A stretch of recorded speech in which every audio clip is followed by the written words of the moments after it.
Thanks for joining us for this afternoon's panel session. So we've heard some great speakers today, and we've heard an awful lot about living in poverty. So this panel session will continue to focus on this, and we've got some excellent speakers lined up to talk about the work that they're doing and their experiences in hearing from and responding to families, children and young people living in poverty. I think that the speakers that we've heard from already today have provided some ample context for this discussion, but just to provide a little bit more, to offer some statistics, recent figures indicate that approximately 4.3 million children, or 30% of children living in the UK, are living in poverty. And the majority of these children live in working families. The statistics also indicate that children from ethnic minority backgrounds, as well as those living in lone parent families, were likely to be disproportionately affected. Kirsten mentioned earlier on in her presentation, in reference to the family stress model, that we know that poverty can have an impact on almost every aspect of family life, with research highlighting correlations between poverty and school grades, mental health issues, and it can make some children and young people more open to the risk of exploitation. It can also act, as a catalyst for or exacerbate other challenges that a family might be facing, which then require additional support or intervention. So this afternoon, I'm delighted to welcome three panellists to talk about their work and experiences in a bit more detail. They'll each share a brief introduction to their work, and then we should have plenty of time for Q&A afterwards. So please feel free to add your questions to the Q&A box and upvote questions throughout the panellists' presentations, and then we'll come on to them once all the presentations are finished with. So without further ado, I'll introduce our first panellist. Nicola Whitehouse is a parent champion at Anna Freud. She's an advocate for children's mental health and is passionate about ensuring children's voices are heard. And she has experience of living in extreme poverty as a child and believes that every child should know that they can achieve whatever they want in life, regardless of their background. Nicola, thanks so much for joining us. Wonderful. Thank you, Erica. Hi, everyone. It's lovely to have you all here today. And as Erica said, I'm going to talk about my lived experience. If I can have the first slide, please. So this is an extract from my school report when I was 8. Nicola is such a happy, enthusiastic member of the class. She'd achieved a good spelling test this year and her handwriting is much improved. She was always eager to learn and never stopped smiling. But from my perspective as an 8-year-old, it would be this. Nicola is hungry. She is 8 and very small for her age. Her family relies on the Rowntree Foundation for help, and her clothes are donations from the WRVS. She spends her life not asking for anything. There is no point. She wishes and dreams of doing things that the other kids can do and wonders why her. Next slide, please.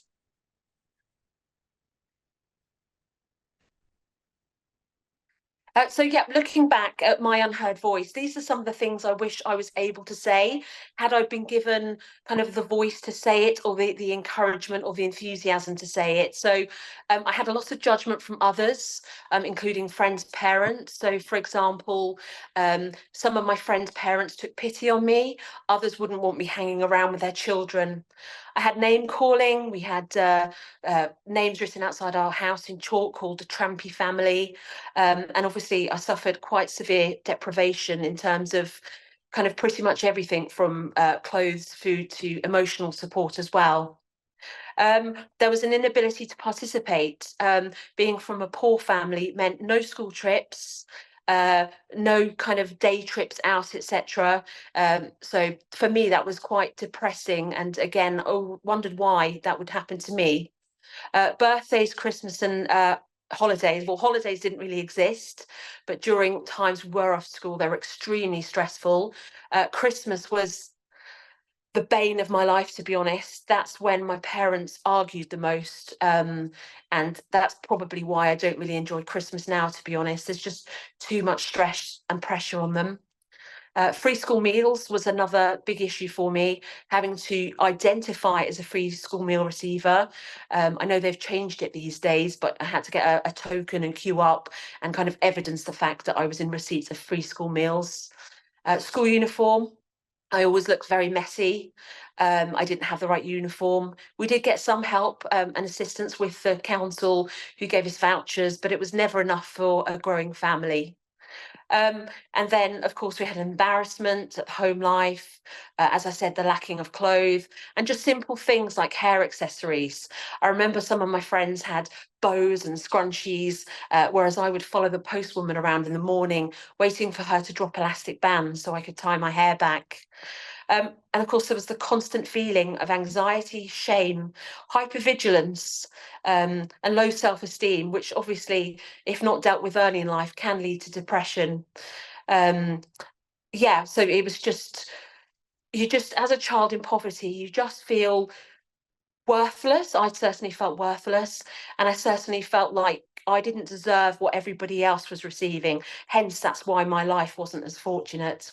Next slide, please. And what could have helped me?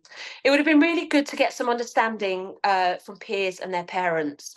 It wasn't my choice to be born into a poor family. Just because I looked scruffy, maybe I smelt. We didn't have toilet paper at home. We had newspaper. We didn't wash our hair with shampoo. We had washing up liquids. But why judge me? I was still a child, and I still deserved to try and live my very best potential. Better uniform provision at school would definitely have helped. I know things have turned around now with regards to secondhand uniforms. But again, going back to school, the ability to participate as well, doing what the other kids are doing. Just because I'm from a poor family and my parents can't do that, why should I be excluded and made to feel even worthless than I already feel?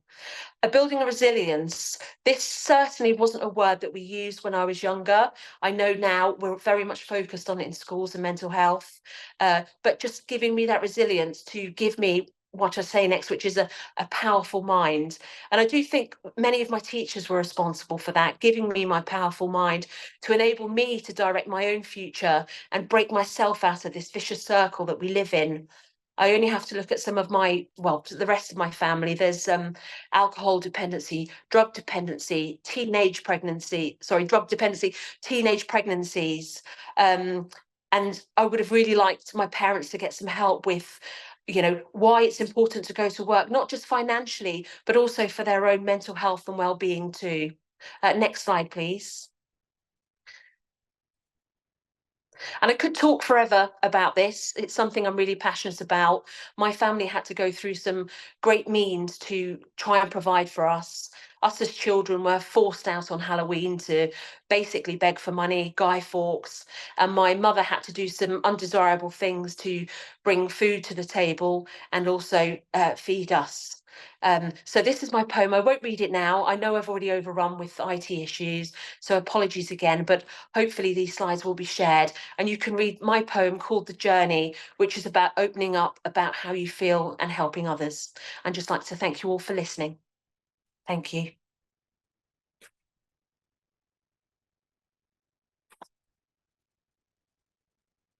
Thank you so much, Nicola. You fitted so much into that short amount of time, and yeah, really gave us quite an insight into some of the really sort of specific things that affected you growing up. Something that I just wanted to touch on briefly was that importance of other adults that I think you mentioned a couple of slides previously, around kind of I suppose thinking back to Katrina's talk at lunchtime, that importance of having other adults such as teachers around to provide that guidance and support and that role model. So thank you so much. I'm sure that there'll be lots of questions for you, but we'll come to you, come to the questions once we've heard from Ian and Lorna. So I think that we're going to I think Ian may still be having some technical difficulties with his slides, so we're going to jump. Sorry, we're keeping you on your toes this afternoon just to keep you awake after the lunch break. So we're going to jump to our third panelist, which is Lorna Nicol. And Lorna is the operational lead for poverty proofing at Children North East. Lorna has a background in teaching and learning, and primary and early years education. She's passionate about supporting disadvantaged and vulnerable children and young people, and has seen firsthand both the immediate and the long-term value that poverty proofing has had in schools, health, cultural and other settings. So Lorna, thanks so much for joining us. Brilliant. Thank you very much for having me. I must just say I'm sitting in a cupboard in the office because this is where the best internet signal is. And thanks so much. And a real privilege to come in after Nicola. That was a really powerful sharing of what she's lived through. And really, it's a great point for me to start with our work. Children North East, just a quick introduction to them. We are the longest running regional children's charity in the North East. We've been going since 1891, and we've always worked with vulnerable children. And whilst it looks differently now than it did 132 years ago, what we did in 2011 was to do a consultation with children and young people across the 12 local authorities of the North East, to understand what the what it's like to live in poverty, you know, from a children's point of view, from a children and young person's point of view. So we distributed hundreds of disposable cameras throughout the 12 local authorities, from the Tees up to the Tweed, and we received thousands of photos back, and unpicking those photos and the experiences with the children and young people, what they told us overwhelmingly was that one of the worst places to be poor was school. And so we had to unpick that experience. Next slide, please. We went into schools to really understand it, to see, okay, what is that experience like? How is it different? And what does it, you know, is it possible to know who is living in poverty? And from that has started this journey with schools and with other organisations now to really support them in unpicking that lived experience. Our initial mission was to be that no activity or planned activity in education should identify, exclude, treat differently, or make assumptions about those children whose household income or resources are lower than others. And moving on to the next slide, there's things that we may assume that we know as adults, those powerful adults, those important adults around children. Those are the things that we can see, but there's so much that we can't see. And I think that the report card that Nicola did on herself there was really telling. But and there's still a lot of things that are going on to these days. There's still children who can tell us when they are being, they know who is eligible for free school meals because they've got a blue dot against them in the register, or they're the ones that get the brown paper bag, or they're the ones that get the free cakes in Macmillan Day because they don't have £1 to buy a cake. There's so many different things that examples in every single school that we've been into, and that is hundreds across the UK. But as our work has grown, we've started working with health settings, with cultural settings, with communities, and also with children and family centres and family hubs now. And so moving on to our next slide, as we seek to identify and overcome the barriers that individuals face when accessing organisations, there are 3 principles to which we follow. at the cornerstone of everything that we do is the centrality of those with lived experience. It's about really deep listening to that voice. The second principle is that poverty impacts places differently. And so to address it, there has to be a robust understanding of the local context, but also recognize that this context changes over time. And thirdly, poverty is a consequence of structural inequality. Therefore, an organisation must address those internal, those hidden barriers faced by those in poverty in accessing its own policies, practices, systems and structures in order to alleviate inequalities. Our model follows a deep listening model to those who are accessing provision and those who aren't accessing provision.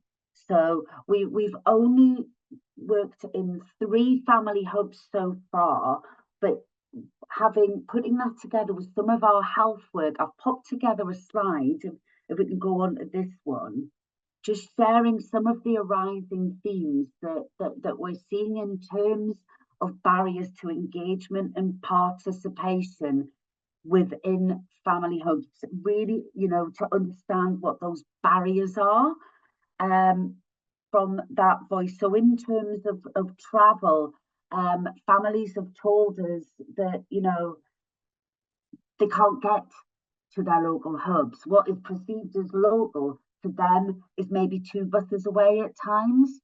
They're not able to get there when it's open.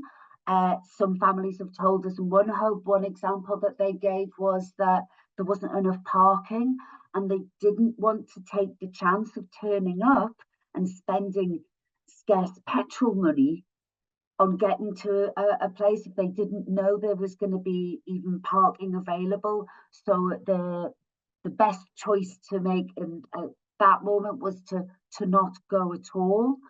And those being issues there.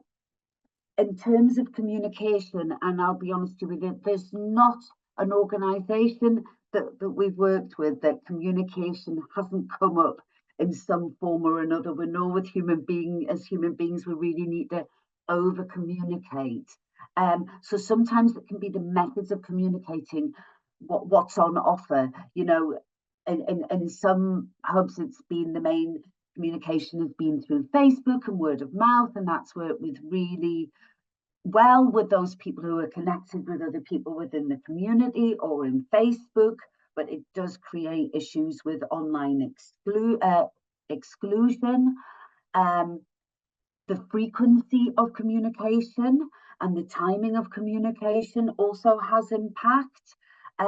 Sometimes, families talked about venue changes and class cancellation not being communicated early enough.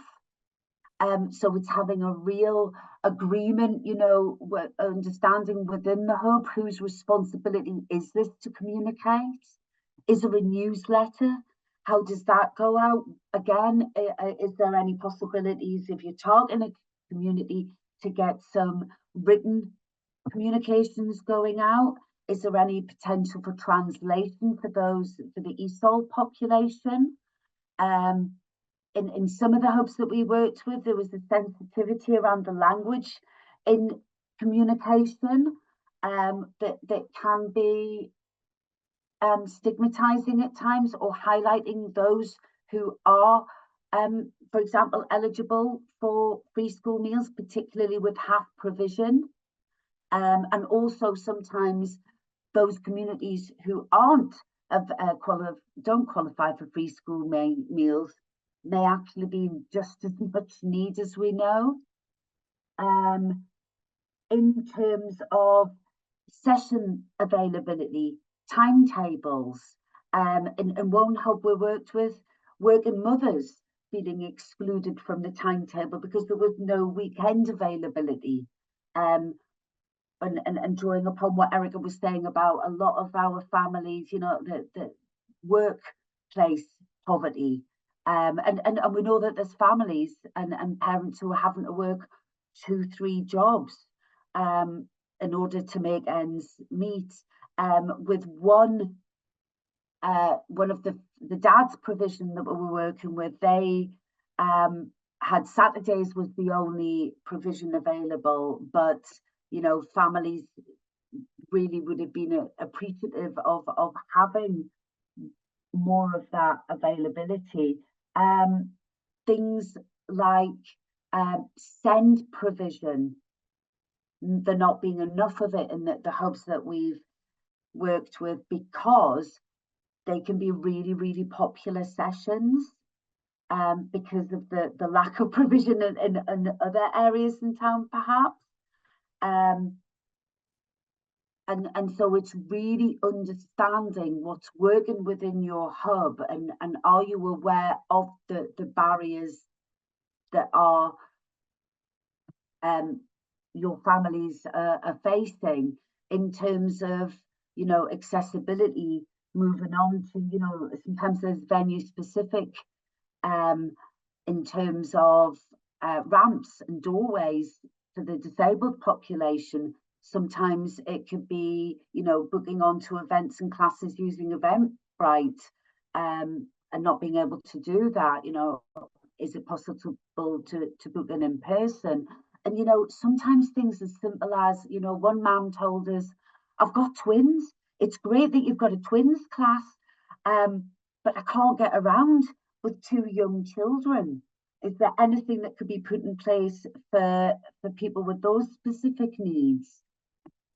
In terms of support, families talking about, you know, it being great when that, you know, they feel able to talk to staff, and the staff being open and approachable, and they're talking positively about community and parent champions. However, some still talking about a perceived stigma, you know, perhaps within the male population, asking for help and feeling it more difficult to open up. You know, what is the staff knowledge on signposting? Do they know who to signpost, direct people to? But then are they, you know, are you making that person aware what will happen when they are passed on? Or are we just being mindful that what that person feels like being passed on to someone else? All of these things coming up there. And just in terms of relationships, you know, the perceptions that the community might have of a hub, you know, sometimes in our work, things are seen as something that middle class mothers do, so to speak. Anxious mothers talking about having a barrier with first timer attendance, the environment not knowing what's ahead, expectation, sometimes just an expectation that it'll be like other paid for groups when perhaps this isn't the case. So being really clear in our communications, and doing everything that we can in terms of language and cultural support to bring everybody in. But I think really at the heart of our work, it's really understanding and going out and gathering that voice and really understanding what the lived experience of the policies and expectations and procedures that we have within our hubs in terms of helping or hindering that sense of belonging. And last slide, please. What we do when we're going in is we try to leave a setting with a poverty proofing lens, so that we're really thinking, what is it like for the poorest person within our community? So thank you very much. Apologies if I'd gone over time a bit, but thank you very much. Thanks ever so much, Lorna. And that was some great insight. And I'm sure that lots of those things you just mentioned on your last slide will be familiar to many people working in the Family Hubs environment, but it's almost like you can't say it enough, can you? So thank you so much. So now we're going to hopefully come back to Ian. Ian, are you with us? Sorry, yes, I am. Sorry about that. Ian. My IT skills are not great. So My name is Ian Munro. I'm a supporting families employment advisor with Brighton Hove City Council and have been for, I think it's about 9 years now. So I've worked in job centres for many, many years. My role is really about helping people into work, which is often a good way out of poverty, but far from always does it work. So we support families with multiple disadvantages into or towards work, and it's often a quite slow process. Over the years, I've worked within the Family Information Service here in the city, who help families with finding childcare, talking about funding for childcare, but dealing with charity grants, referring people for money advice, food banks, a whole range of stuff. And sitting with that team, I was able to hear the queries that came through. And as I'll say later, a lot of them were actually around benefit stuff. So I'll talk a bit about that later. We have a website called the Family Service Directory, and I know a few councils do, with a host of information on, and I'm constantly promoting that. Several years ago, we had an individual approach the team wanting to set up a charity to help families with younger children up to the age of about 11. And they set it up in conjunction with our team. It's called Pelican Parcels, and they provide clothes, toys, baby equipment, nappies, all sorts. And they have become a really major player in the city. So we're very fortunate to have them. Without them, we would really struggle. I've also spent time working in the front door for families. So working alongside social workers, again, dealing with those more complex family situations around safeguarding and the like. And I think developed quite a good connection with them. So what I'm saying is we're working with family hubs, social workers, and the job centre through a Supporting Families programme. And those connections are really quite important locally. So I don't think there's any surprises here about the concerns that come from families. But, and you know, it's not a comprehensive list, but just as an example, housing in Brighton and Hove is very expensive. I looked on the local housing allowance figures recently and last week, and outside central London, Brighton and Hove are the third highest rental area in the country, higher even than places like Oxford, Cambridge and central Manchester, and actually higher than parts of outer London.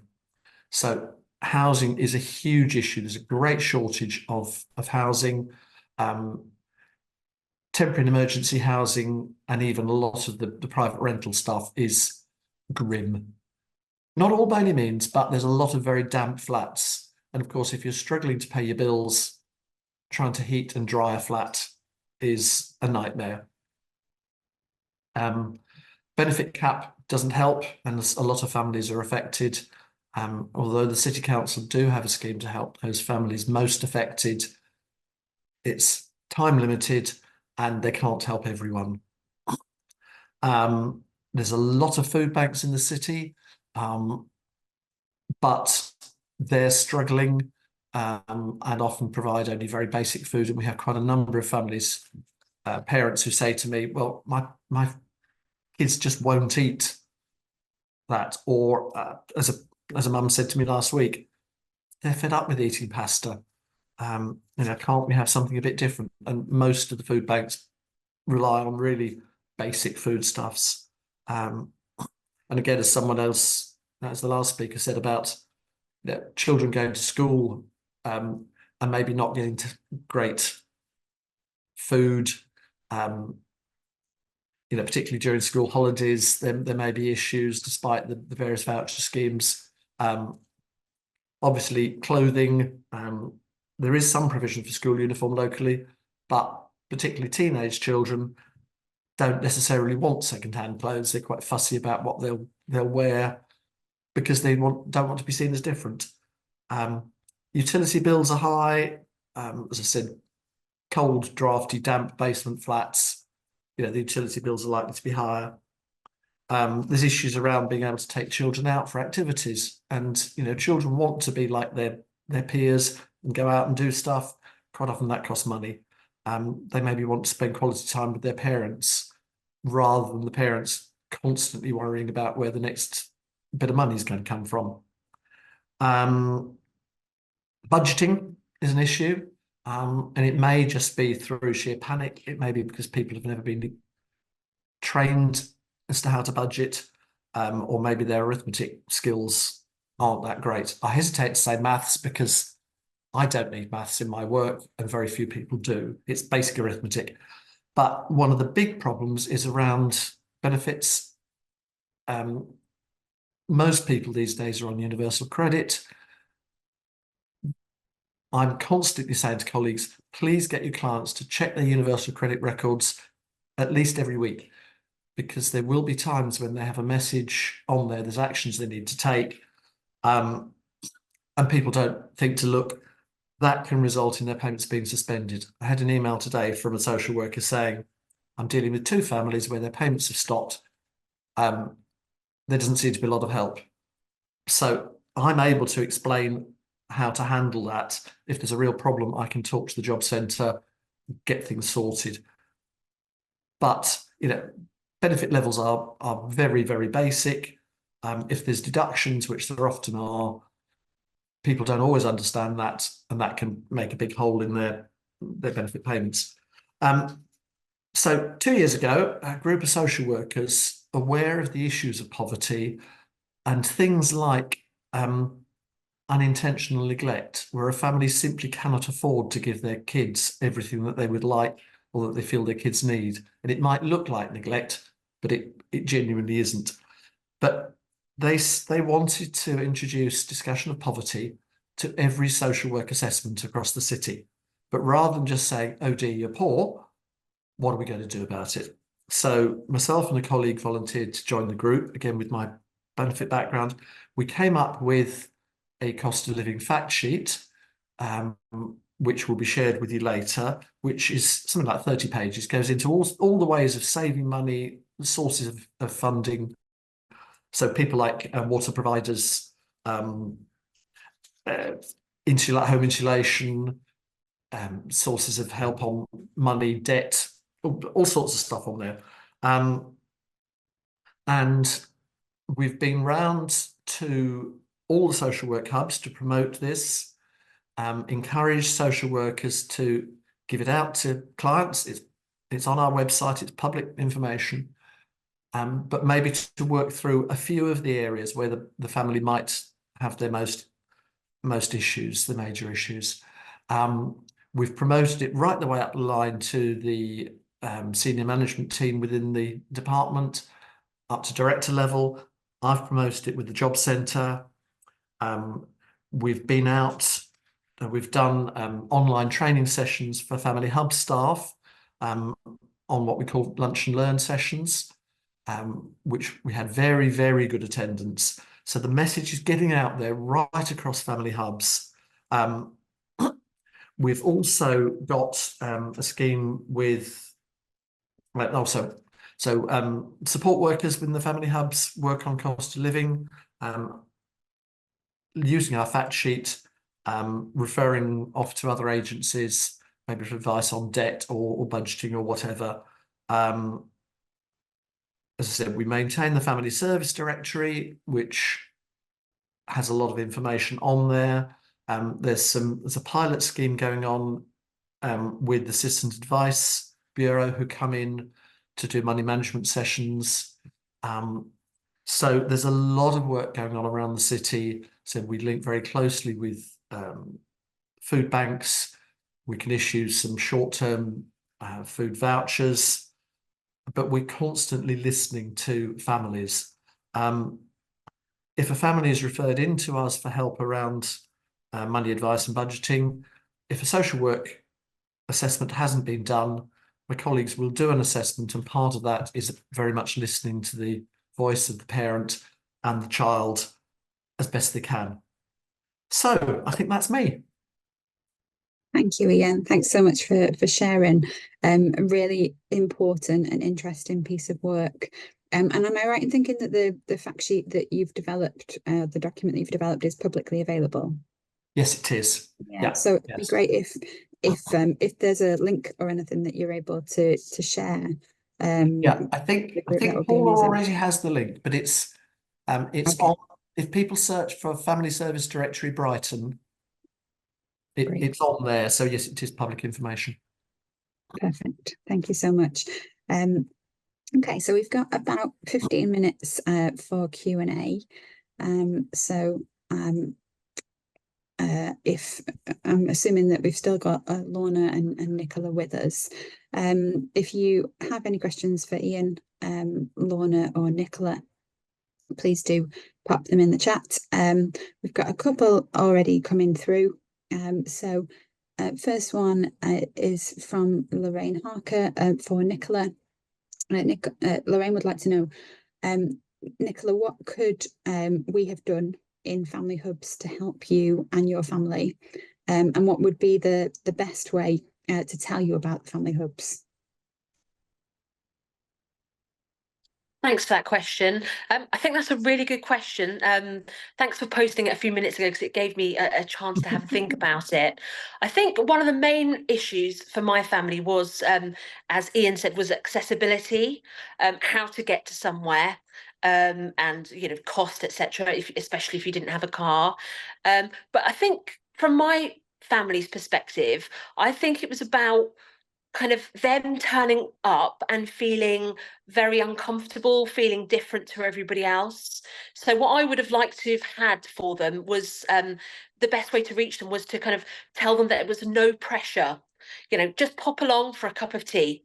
Don't necessarily say what you're going to do on the day, but pop along for a cup of tea and a chat, and we'll take it from there. Because I think with my parents, they didn't have a voice, so we didn't have family hubs, so their voice wasn't heard. So rather than being able to speak to someone, as amazing as the family hubs team, they actually took it out on each other, which resulted in quite severe domestic violence in the home.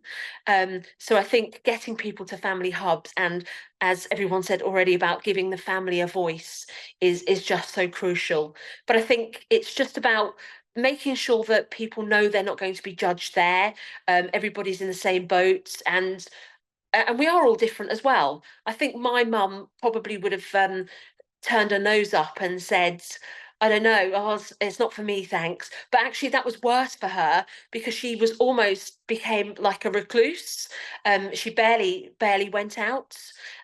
So I think it's important to try and get families to come along, as I said, no pressure, just kind of for a cup of tea, maybe get kids to know each other and find out what's going on in the community. And I think that first step is the most crucial step in getting them involved. The first step's the hardest, but I think once you get them involved, I think that's when you're really going to make progress and help those families. Thanks so much, Nicola. We've also got a comment in response to Lorna's presentation, saying that from Sarah Kerrigan, saying that the work of Children North East in this space has been really insightful for our Family Hubs work, vital in an area with around 40% children living in poverty. From reviewing how we mitigate the impact of poverty on access to our offer, to commissioning teams in the local authority, using this insight to look at how we build socioeconomic inclusion into our EDI requirements. So great to hear that there's already having such impact.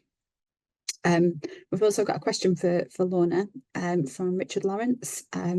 Lorna, we face rural isolation in Cornwall. What strategies have you adopted to help with transport isolation? Thank you. Oh gosh, that's a toughie, isn't it? Just drawing upon not just what Children North East does, but knowing what other partners do. I think there's a number of ways to look at this. I know of some authorities that have looked at kind of car buddying systems. Obviously, there's a lot of safeguarding that needs to be done around that. Having minibuses and buses pick people up on the way can support with that. Working with local transport providers can also support with that, and also thinking about it in the reverse, not just how can people get to you, but how can you get to people. Can be a just different way sometimes when you flip it around, and this has been really important in what and a lot of work, not just with family hubs but with schools and with health settings, saying no, there's nothing, there's no such thing as a hard to reach family, there's only a hard to reach organisation. And when we flip it like that, it puts the onus on us to do things. So I hope that is of use. Thanks, Lorna. So just a couple more questions coming in.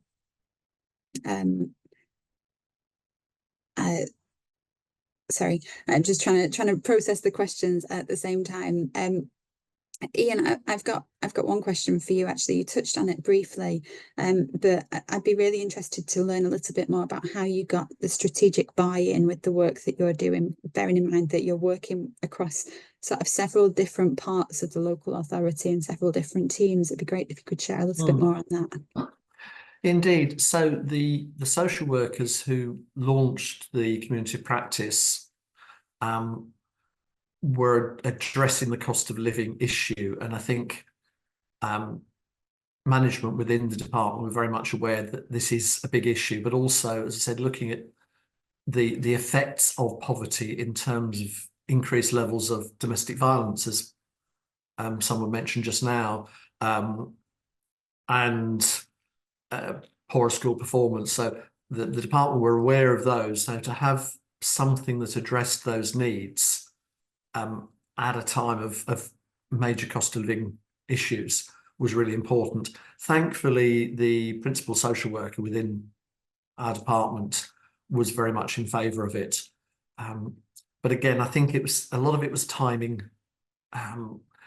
but also with family hubs, which have only been going here for a year, there's a lot of issues coming up. A lot of families are approaching the family hubs with financial issues. So finding a solution, albeit partial, was really popular. So, you know, there's been a demand for what we were providing, basically. But yeah, the buy-in has been excellent right up to director level within the council. Amazing. That's really positive to hear. Thank you. We've got another question that it's not really clear who might be best to answer this. So but we've got a question, I think from earlier on in the day, around whether anybody has seen any approaches to structuring school or education that you think would work, that you think work well for children who have experienced trauma. I don't know if Nicola or Lorna, either of you would like to come in on this, either talking about your your own experience or experience of working in schools, Lorna.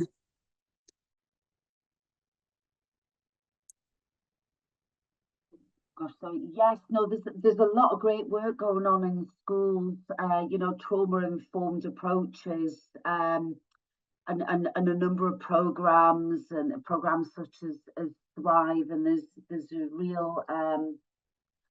a real keenness from the profession to really understand this. I think it's how that operates within the education system, that can be a major constriction at times, and how much time is allowed within the curriculum and in the school day, whilst schools are being judged on a different set of metrics. So maybe there is a call for schools to be judged on metrics, as you know, in terms of that kind of pastoral, kind of almost, you know, clinical approach. I think really it's all about joined up working, cross-sector working will make the difference. Yeah, if I could just add to that, I think as a child that suffered quite severe trauma, I think one of the things that school did that changed me, in fact, I put my my kind of change of life completely down to a few teachers, if I'm honest. It's just their belief in you. And their trust in you and giving you praise. I've recently worked at a primary school on a voluntary basis, and I could see the children that are traumatized, and I could see them as the year progressed, they would get further and further behind in their studies.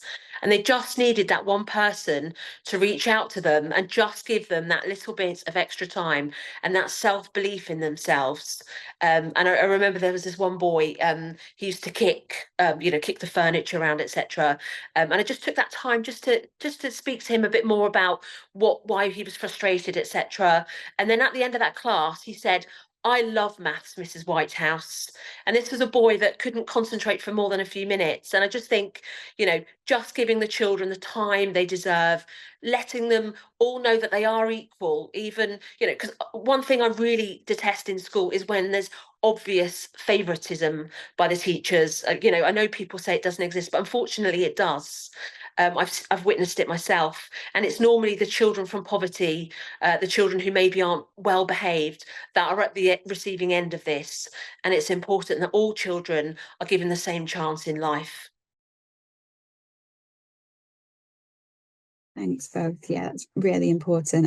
And this idea that sort of, a handful of other adults can really sort of lift that child came up just as strongly in our previous keynote speech with Katrina as well. So that's sort of a message that's coming through really loud and clear to me. I'm just wondering if how we can kind of think about applying that to family hubs. And that Lorna, in your presentation, you talked a lot about some of the tips and things to think about, like, access to parking or public transport and that kind of thing. That's to sort of engage and reach families living in poverty. I wondered if any of you had any thoughts on how to engage children and young people in accessing those family hubs, or accessing any support in family hubs.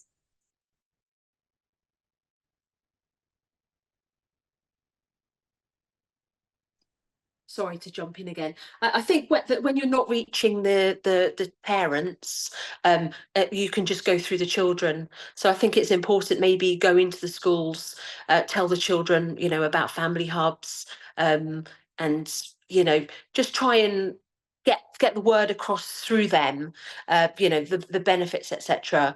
It's quite a hard situation, I guess, because it needs to be the parents to make up the decision to actually, go along themselves. But, the kids could get involved in all sorts of different ways. They could, design a mascot for family hubs. You could run poetry competitions, writing competitions, design a new school badge, etc., just to get the word of family hubs out, and to get them really interested in what family hubs can do for them and their families. And I think as well, moving on to the older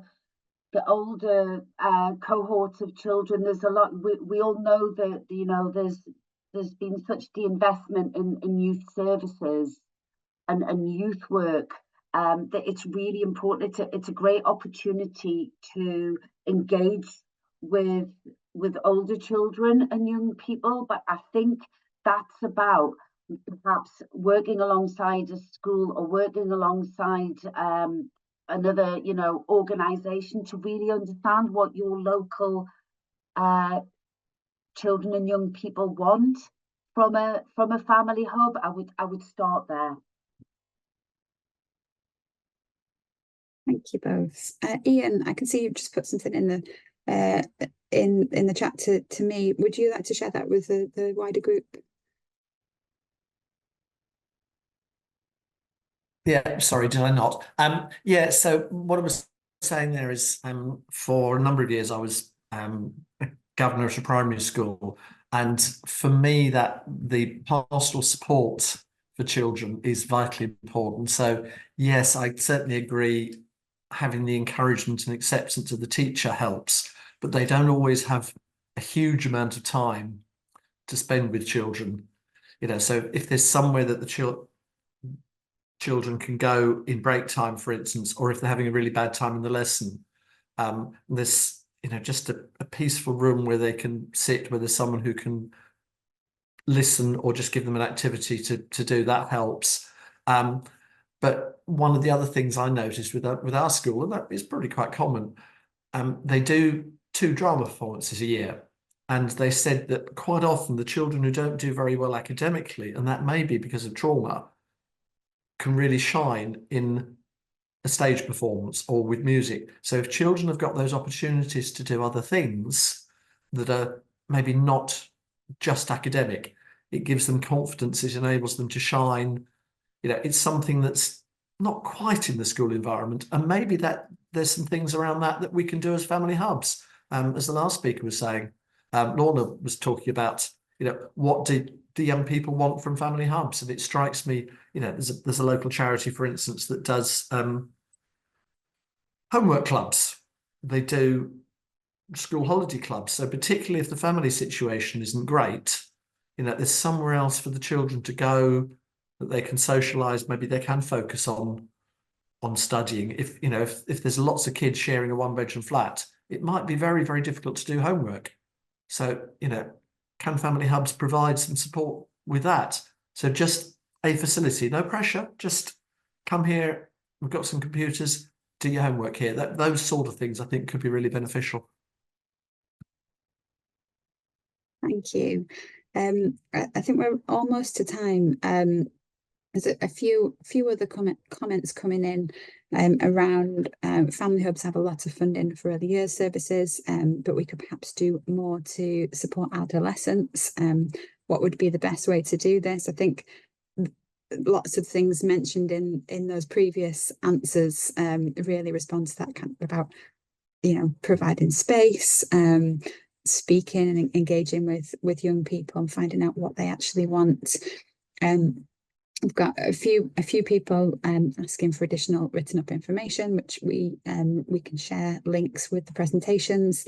And we've got a few comments just saying some great examples of junk adventure playgrounds alongside family hub type centres in Wrexham. Responding to a comment, an answer from you, Ian, around getting that sort of strategic buy-in and the importance of sharing information across different schemes and across different teams. So yeah, I think we've covered an awful lot. So yeah, I'll draw it to a close there and pass back to Laura. But thanks so much to Ian, Nicola and Lorna for your time today. And thanks very much also to those who have added comments and questions in the chat. Really appreciate it.